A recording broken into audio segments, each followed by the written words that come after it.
আপনি ওই কথাটা নিশ্চয়ই শুনেছেন, যখন ভগবান একটা দরজা বন্ধ করেন তখন অন্যদিকে অনেক দরজা খুলে দেন।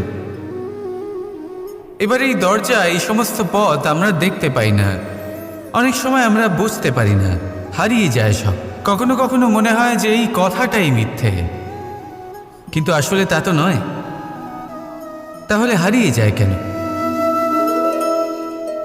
কারণ আমরা সময় নষ্ট করি এই দরজার দিকে তাকিয়ে থেকে। ভাবি এই বুঝি দরজা খুলবে, এবার দরজা খুলবে। অপেক্ষা করতে করতে আমরা অনেক সময় নষ্ট করে ফেলি। এত সময় নষ্ট করি যে আমরা দেখতে পাই না, খুঁজে পাই না সেই সমস্ত দরজা আর পথ যা আমাদের জন্য খোলা রয়েছে। যদি খুঁজেই না পাই তাহলে তা ব্যবহার করব কি করে? মনে রাখুন, ভগবান সবসময় আমাদের সাথে রয়েছেন, আমাদের সাহায্য করছেন। এই পথ সব সময় আছে, সর্বত্র আছে। দরকার রয়েছে শুধুমাত্র দৃষ্টির, দৃষ্টিভঙ্গি এবং ভাবনার।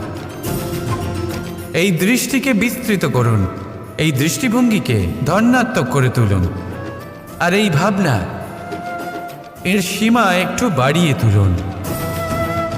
তারপর দেখবেন সব খুঁজে পাবেন। আসলে কি, এই যে ঈশ্বর, এই যে পরমাত্মা, তা আমাদের সাথে রয়েছে, আমাদের মনের মধ্যে রয়েছে। যিনি তাকে মন থেকে চাইবেন তিনি তাকে মনের মধ্যে অবশ্যই খুঁজে পাবেন। যদি উনি মন থেকে চান পথ খুঁজে পেতে, তাহলে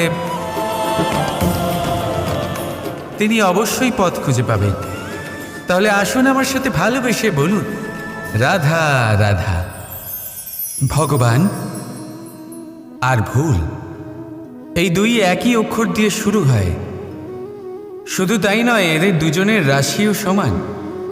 এবারে আপনারা বলবেন যে ভগবান, ভুল, এদের মধ্যে কিভাবে মিল থাকতে পারে?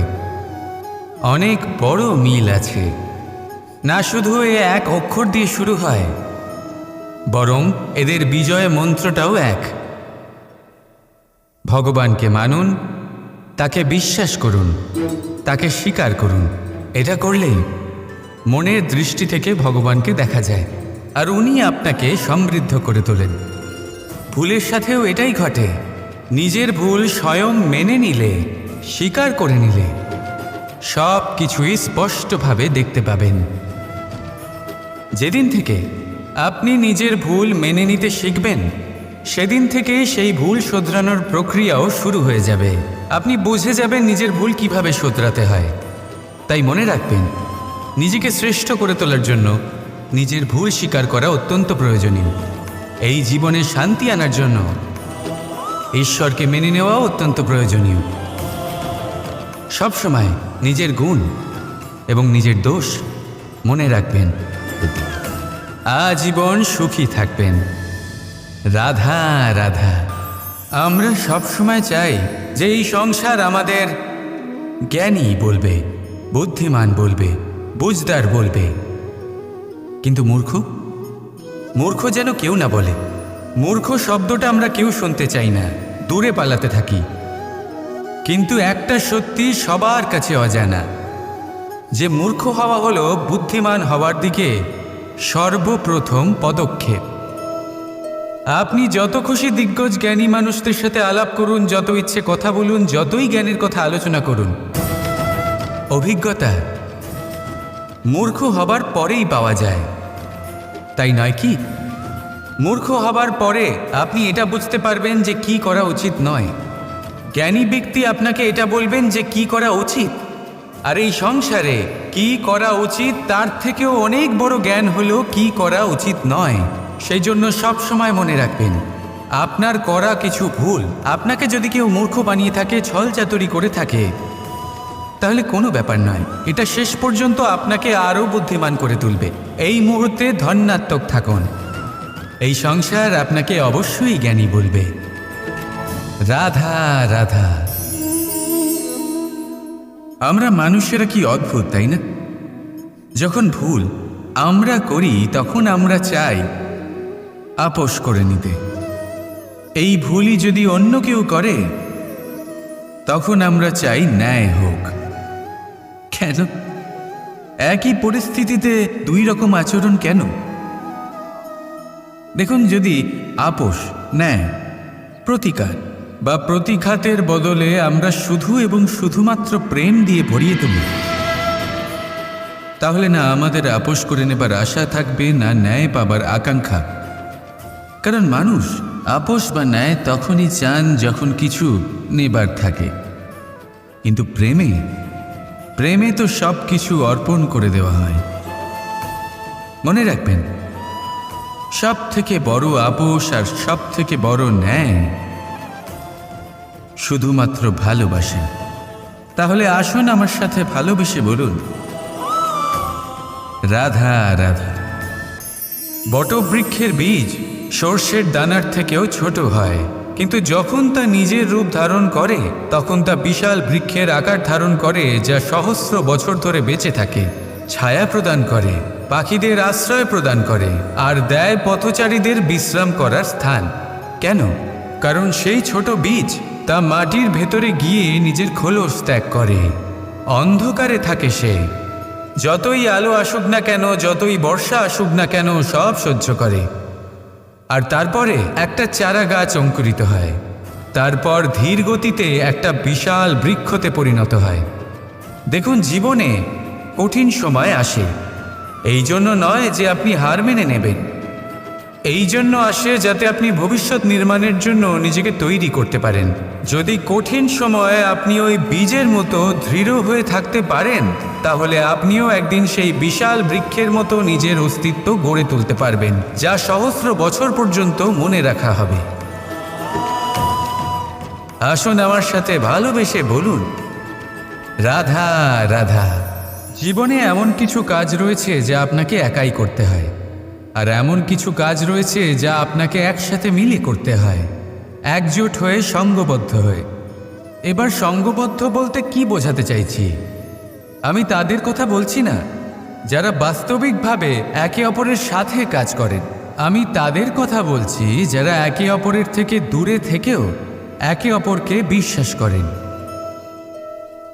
আমি আগেও বলেছিলাম, সমস্ত বিশ্বের আশা বিশ্বাসেই বসবাস করে, তাই না?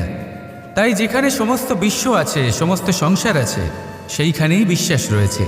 তাই আপনার আশেপাশে এমন দল সঙ্গবদ্ধ করুন যাদের আপনার উপর বিশ্বাস আছে আর যাদেরকে আপনি বিশ্বাস করতে পারেন। তাহলে আসুন আর আমার সাথে ভালোবেসে বলুন, রাধা রাধা। এই সংসার অত্যন্ত বিচিত্র এক স্থান। এ সত্য খুঁজতে থাকে, আর সত্য খুঁজে পেলেই তা প্রমাণ করতে চায়। সে চায় তার প্রমাণ পেতে, সাক্ষী পেতে চায়। সেক্ষেত্রে আমাকে বলুন যে সত্য কি করতে পারে? সেই ব্যক্তি যে সত্যকে ধরে আছে, সে কি করবে? কিছুই নয়, কিছু করার প্রয়োজনই নেই, শুধু তাতে টিকে থাকতে হবে, সেই হিমালয়ের মতো যা আজ পর্যন্ত টিকে রয়েছে। যদি আপনি সত্যবাদী হন, তাহলে আপনার কিচ্ছু প্রমাণ করার কোনো প্রয়োজন নেই। যদি প্রয়োজন থাকে, তাহলে সত্যের সাথে টিকে থাকার। এই সময় নিজে সাক্ষী হবে, নিজে প্রমাণ দেবে। এই নিয়তি স্বয়ং প্রমাণিত করবে যে আপনি সত্যবাদী ছিলেন, আপনি সত্যের পথে ছিলেন। তাহলে আসুন আর আমার সাথে ভালোবেসে বলুন, রাধা রাধা। কোথায় আছে যে জীবনের আধার হলো সম্পর্ক, প্রসন্নতারও এবং ঈশ্বরের সাথে দেখা পাওয়ারও। এবার এই সম্পর্কের আধার আসলে কি? সেবা? না। বোঝাপড়া? না। অপেক্ষা? না। এই সম্পর্কের আধার হলো বিশ্বাস। যদি বিশ্বাস ভেঙে যায়, তাহলে জেনে রাখবেন যে সম্পর্করূপী এই ভবন, এর ভিতই ভেঙে গেল। আর যদি ভিত ভেঙে যায়, তাহলে সেখানে অন্য কোনো ভবন নির্মাণ সম্ভব নয়, সম্ভবই নয়। এই সমস্ত সম্পর্কের বিশ্ব বিশ্বাসে বসবাস করে। এই বিশ্বাস হলো অত্যন্ত গুরুত্বপূর্ণ। এই বিশ্বাসের জোরেই আমি আর রাধা কোনো সাংসারিক বন্ধনে আবদ্ধ না হয়েও এক অত্যন্ত দৈব অলৌকিক বন্ধনে আবদ্ধ। এ হলো বিশ্বাস, যার দ্বারা 11 অক্ষৌহিনী সেনার সামনে অর্জুন দাঁড়িয়েছিল এবং জয়ীও হয়েছিল। এই বিশ্বাস হলো অত্যন্ত গুরুত্বপূর্ণ, তাই বিশ্বাস করতে শিখুন, বিশ্বাস দিতে শিখুন, বিশ্বাস পালন করতে শিখুন, আর আমার সাথে ভালোবেসে বলুন রাধা রাধা। সূর্যের মনে হয় যে তার থেকে বেশি তেজস্বী আর উজ্জ্বল কেউ নেই, তাই তার এই অহংকার ভঙ্গ করার জন্য মেঘ চলে আসে। তারপর এই মেঘের অহংকার বেড়ে যায় যে তার থেকে বেশি ঘন আর কেউ নেই। তারপরে বাতাসের একটা প্রবল দমক আসে আর মেঘেদের ছিন্ন ভিন্ন করে দিয়ে চলে যায়। তখন বায়ুর অহংকার বেড়ে যায়, আরও ভাবে যে তার থেকে বেশি শক্তিশালী আর কেউ নেই। এই দমকা বাতাস যখন বিশাল এক পর্বতের সাথে ধাক্কা খায়, তখন সেই বাতাসের অহংকারও চূর্ণ বিচূর্ণ হয়ে যায়। তারপরে পর্বতও ভাবে যে তার থেকে বেশি স্থির আর শক্তিশালী আর কেউ নেই। তখন পৃথিবীতে ভূমিকম্প হয় আর সেই বিশাল পর্বত চূর্ণ বিচূর্ণ হয়ে যায়, তারও অহংকার ভেঙে যায়। এবার ধরিত্রীর অহংকার হতে থাকে। ধরিত্রী বলে যে আমার উপর সব কিছু টিকে রয়েছে, আমার থেকে বেশি শক্তিশালী আর কেউ নেই। একটা ছোট্ট ইঁদুর আসে, মাটিতে গর্ত করে আর মাটি ধসিয়ে দেয়। ধরিত্রীর অহংকার ভেঙে যায়। এর তাৎপর্য হলো সরল, এই সংসারে অহংকার কখনো স্থির থাকে না, এই অহংকার ভাঙবেই। এটা হলো সাংসারিক চক্র। আমাদের নিজেদের জীবনে কর্তব্য পালন করতে হবে, কর্ম করতে হবে, কিন্তু অহংকার নয়। যে ব্যক্তি এটা বুঝতে সক্ষম হন তাকে জ্ঞানী বলা হয়, আর যে মানুষ এটা বুঝতে পারেন না তিনি সারা জীবন শোধ প্রতিশোধ মান অভিমানের এই চক্রে আটকা পড়েন। এবার আপনি কি এই চক্রে আটকে থাকতে চান, নাকি জ্ঞানী হয়ে উঠতে চান? সেই চয়ন আপনারই। আসুন আর আমার সাথে ভালোবেসে বলুন রাধা রাধা। রাজ্য, শাসন, সাম্রাজ্য, সংস্থাপনা, এগুলিকে সফল কখন বলা যেতে পারে? কোনো কোনো বুদ্ধিজীবী বলেন তখন যখন চারিদিকে শান্তি থাকে, কারোর মনে কোনো প্রশ্ন থাকবে না, শঙ্কা থাকবে না। কিন্তু আমার মনে হয় এটা অনুচিত। কোনো রাজ্যের পক্ষে বা কোনো শাসনকালে সবথেকে বড় সংকট তখন আসে যখন সবথেকে বেশি যোগ্য ব্যক্তি বা সবথেকে বেশি বিদ্বান ব্যক্তিও শুধু মুখদর্শক হয়ে বসে থাকেন। মনে প্রশ্ন আসতে থাকে কিন্তু জিজ্ঞেস করেন না, শঙ্কা উৎপন্ন হয় কিন্তু ব্যক্ত করতে পারেন না। এটা খুবই অনুচিত। এই যে প্রশ্ন, তা আসা খুব ভালো। এই প্রশ্ন অকারণে আসে না, কোনো সমস্যার কারণেই আসে। এই প্রশ্নের দ্বারা আপনি সেই সমস্যাগুলি দেখতে পাবেন যাতে আপনি এতদিন অনভিজ্ঞ ছিলেন। আর যত প্রশ্নের নিবারণ আপনি করবেন ততই আপনার রাজ্য, আপনার শাসন আরও শ্রেষ্ঠ হয়ে উঠবে। এই প্রশ্ন, এই শঙ্কা, এগুলো আপনাকে সমাধানের চূড়াতে অবশ্যই নিয়ে যাবে। সেই জন্য না প্রশ্ন করা অনুচিত, আর না শঙ্কা ব্যক্ত করা অনুচিত, আর না তিনি মূর্খ যিনি প্রশ্ন করেন, শঙ্কা ব্যক্ত করেন। তাই এনাদের কখনো দূরে করে দেবেন না, এনাদের নিজস্ব মতামত রাখতে দিন। যখন সবাই মিলে একমত হবেন তখন নিশ্চিত রূপে বলা যায় যে এই রাজ্য, এই শাসন, এই সংস্থাপনা সাফল্যের শিখরে রয়েছে। তাহলে আসুন আর আমার সাথে ভালোবেসে বলুন রাধা রাধা। কাক এবং কোকিল এই দুই হলো শ্যামল বর্ণের, কিন্তু এই দুইয়ের মধ্যে যে পার্থক্য সেটা জানা যায় বর্ষা ঋতুতে। যখন কাক নিজের কর্কশ স্বরে কা কা করে ডাকে আর সেখানে কোকিল নিজের প্রসিদ্ধ সুমধুর কুহু স্বরে আমাদের মন জয় করে নেয়। এবার এটা শুধু কোকিল আর কাকের সাথে নয়, বরং প্রত্যেক মানুষের সাথে হয়ে থাকে। প্রত্যেক মানুষের ব্যক্তিত্ব তার কথার আড়ালে লুকিয়ে থাকে। যদি আপনি কোনো মানুষকে জানতে চান যিনি নীরবতা পালন করে রয়েছেন, তাহলে হয়তো আপনি তাকে অন্য কিছুই ভাববেন। যদি কারোর ব্যক্তিত্ব সম্পর্কে জানতে চান, তাহলে তাকে বলতে দিন, সেই ব্যক্তির কথা শুনতে শিখুন। যদি এটা আপনি করতে পারেন, তাহলে আপনি নিজে থেকেই জানতে পেরে যাবেন যে সামনের মানুষের ব্যক্তিত্ব ঠিক কেমন। আসুন আর আমার সাথে ভালোবেসে বলুন, রাধা রাধা। স্বপ্ন আসলে কি? একটা ভাবনা যা আমরা ঘুমের মধ্যে দেখে থাকি, এক অপূর্ণ মনোবাঞ্ছা যা পূর্ণ আমরা ঘুমের মধ্যেই করে থাকি, তাই তো? কখনোই নয়। স্বপ্ন হলো সেই যা আপনাকে জাগিয়ে রাখে। স্বপ্ন হলো সেই যা আপনাকে ভোরবেলা উঠতে প্রতীক্ষা করাবে।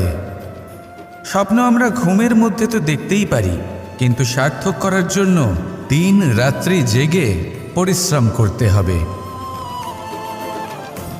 যদি এমন করেন তবেই স্বপ্ন পূর্ণ হবে। এবার আপনি আপনার জীবনকে সোনা বানাতে চান নাকি ঘুমিয়ে নিজের জীবন অতিবাহিত করতে চান, সেই সিদ্ধান্ত আপনারই। আসুন আমার সাথে ভালোবেসে বলুন, রাধা রাধা। পলায়ন করেন, অর্থাৎ পালিয়ে যাওয়া। কোনো পরিস্থিতি বা বিপদের থেকে মুখ ঘুরিয়ে পালিয়ে যাওয়া। অনেক সময় আমরা জীবনে এটা করে থাকি, অনেক সময় সেটা উচিত, কারণ সব থেকে শ্রেষ্ঠ যুদ্ধ হলো সেটাই যা কখনো লড়াই হয়নি। কিন্তু যদি আপনার পালিয়ে যাওয়ার ফলে এদিকে পাপ বৃদ্ধি পেতে থাকে, তাহলে সেই পলায়ন হলো অনুচিত। সেখানে যুদ্ধ করা অতি আবশ্যক হয়ে ওঠে। শান্তি সবাই চান, শান্তি হলো সর্বশ্রেষ্ঠ। আর কখনো কখনো এই শান্তিকে বজায় রাখার জন্য মহাযুদ্ধ লড়তে হতে পারে। যদি আপনি পলায়ন করেন নিজের স্বার্থের থেকে, তাহলে উচিত কাজ, বরং শ্রেষ্ঠ। কিন্তু যদি আপনি পলায়ন করেন ধর্ম স্থাপনার কাজ থেকে,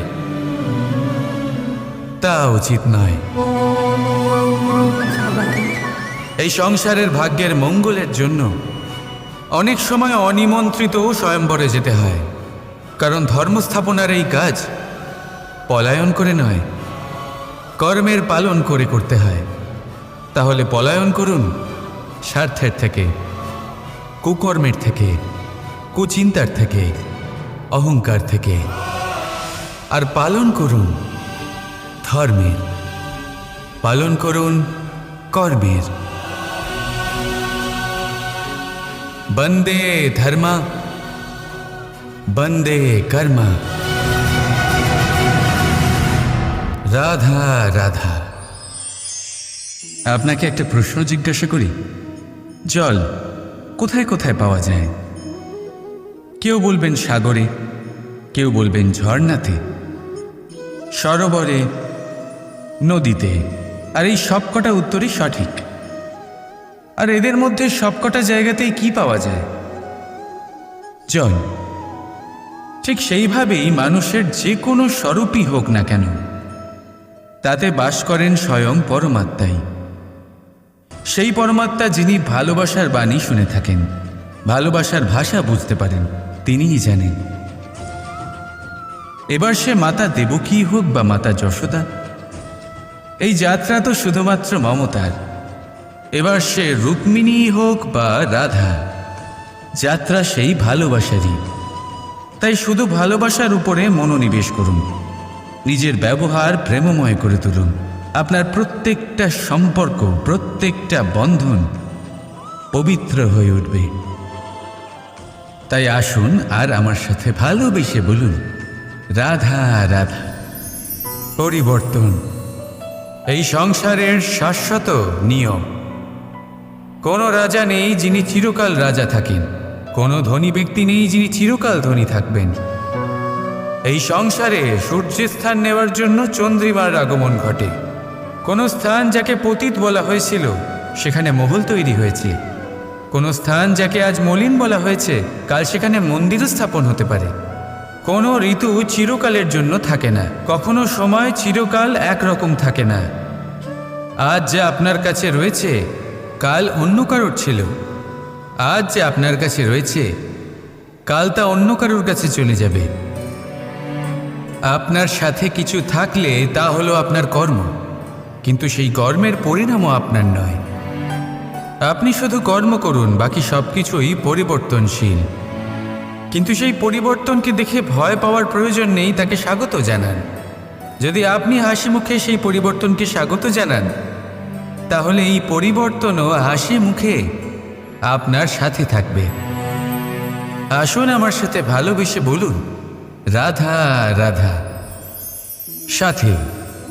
সাথী এই শব্দটির ব্যাখ্যা কে কিভাবে করে? মিত্র, সখা, বন্ধু। কিন্তু অর্থ একটাই, তিনি যিনি আপনার সঙ্গী হন আর তিনি যার সাথী আপনি হন। এবার সব থেকে বড় প্রশ্ন হলো এটাই যে তিনি কে হতে পারেন যাকে আপনি আপনার সাথী বলে মেনে নিতে পারেন, নিজের সখা, নিজের মিত্র, নিজের বন্ধু মেনে নিতে পারেন। আপনার সাথী হলেন তিনি যিনি দুঃখের সময় আপনার পাশে থাকবেন, আপনার হাত ধরে থাকবেন। আপনার সাথী হলেন তিনি যার হাত আপনি নিজের সুখের দিনে ধরে থাকবেন। সেই সাথীরই হাত ধরুন যিনি দুঃখে সবসময় আপনাকে সাহায্য করার জন্য তৎপর হয়ে থাকেন, আপনার পাশে থাকেন, আর যাকে সুখের দিনে আপনি আপনার সাথে রাখতে পারেন। আর যখন আপনার সাথে আপনার এই সাথী থাকবে, তখন আপনি এটা বুঝবেন যে যখন জীবনে দুঃখ আসে, তখন এই দুঃখ কমে যায়, সবার মধ্যে ভাগ হয়ে যায়। আর যদি তখন সুখ আসে, তাহলে সেটা সবার উপস্থিতিতে আরও বেড়ে যায়। এটাই হলো প্রেম, এটাই হলো ভালোবাসা, এটাই হলো সঙ্গ। যেমন সম্পর্ক আমার আর রাধার মাঝে। তাহলে আসুন আর আমার সাথে ভালোবেসে বলুন, রাধা রাধা। বাল্যকাল থেকে অনেক ধাঁধার সমাধান করেছেন আপনি, তাই তো? তাহলে আজ আরেকটার সমাধান করুন। বলুন, আপনার জীবনে এমন কি আছে যেটা আপনার সবচেয়ে বড় বন্ধু আর আপনার সবচেয়ে বড় শত্রু?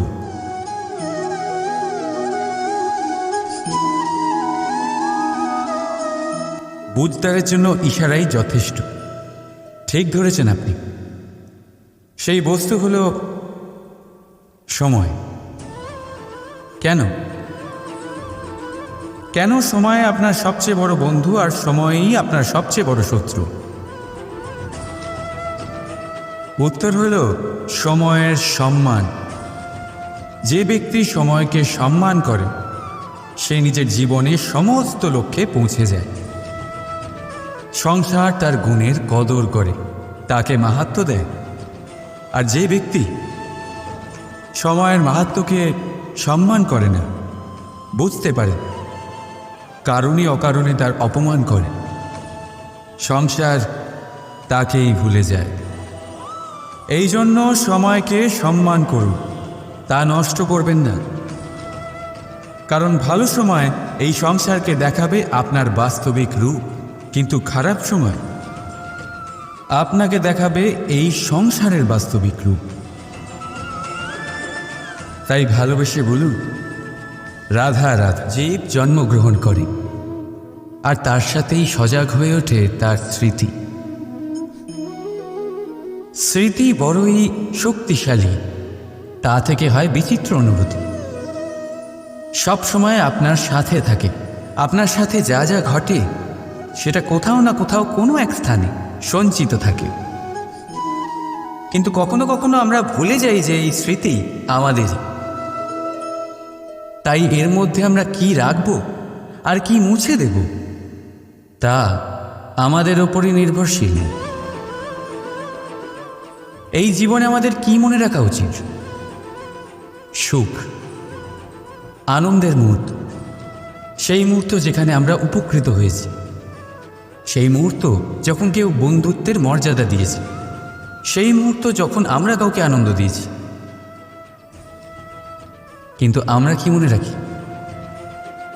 নিজের দুঃখ, কষ্ট, সেই মুহূর্ত যখন কেউ আমাদের সাথে খারাপ করেছে, সেই মুহূর্ত যখন কেউ শত্রুতা করেছে।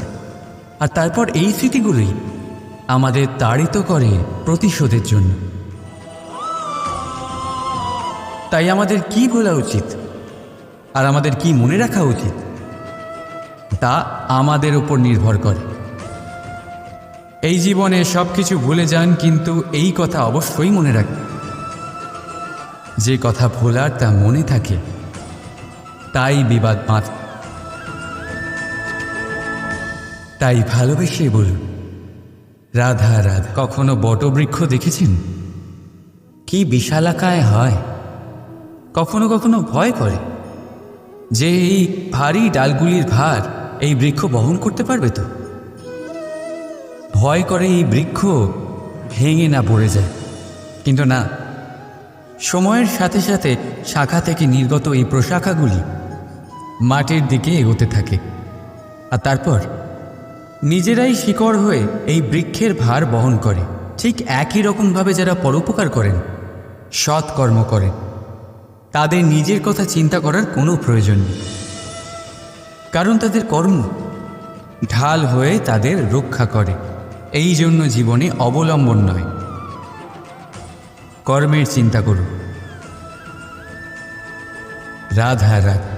এই প্রকৃতি সকল জীবের সৃষ্টি করেছে, ক্ষুধার প্রবৃত্তির জন্য সকলকে উদর দিয়েছে, আর ব্যবস্থাও করেছে যাতে সকলে পরিশ্রম করে ক্ষুধা নিবারণ করতে পারে, তাই না?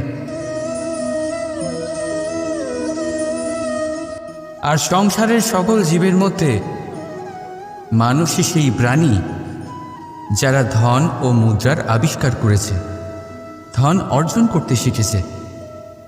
তবে আশ্চর্যের বিষয় হলো এই যে সেই মানুষই কখনো নিজের পেট ভরাতে পারে না। কেন? এর কারণ হলো লোভ। এই সংসারে যে কোনো প্রাণী, তা সে শাকাহারী হোক বা মাংসাশী, সেইটুকুই স্বীকার করে যাতে সে বাঁচতে পারে, কিছু জমিয়ে রাখেন। কিন্তু মানুষ সারা জীবন শুধু জমাতেই থাকে, কিন্তু তাও না নিজের মনের খিদে মেটাতে পারে আর না শরীরে। তাই যদি কিছু জমাতেই হয়, জমান সৎকর্ম আর নাম,